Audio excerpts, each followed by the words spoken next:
আমরা যাচ্ছি $250 মিলিয়ন আইল্যান্ডে। চলুন দেখা যাক কেন আমি এই ভিডিওটা করতে ধার করেছি। দেখে নেওয়া যাক $250 মিলিয়ন আইল্যান্ড।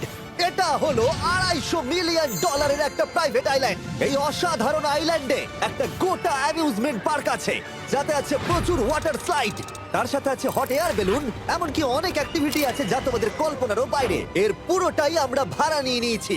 এখানে আর কোনো লোক নেই। তোমরা আগের সব আইল্যান্ডের যা যা ফিচার দেখে এসেছো, এটা হলো সবার ওপরে।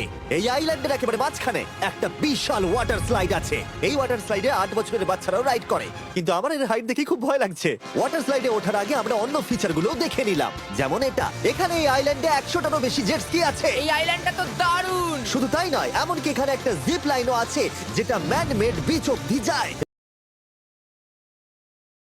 হেলমেটটা কিসের জন্য? ও, যদি ধাক্কা লেগে যদি যায়। নিচে পড়ে যাও তাই। লোকেরা কি ওপর থেকে পড়ে যায় নাকি? এটা কিন্তু খুব ভয়ঙ্কর।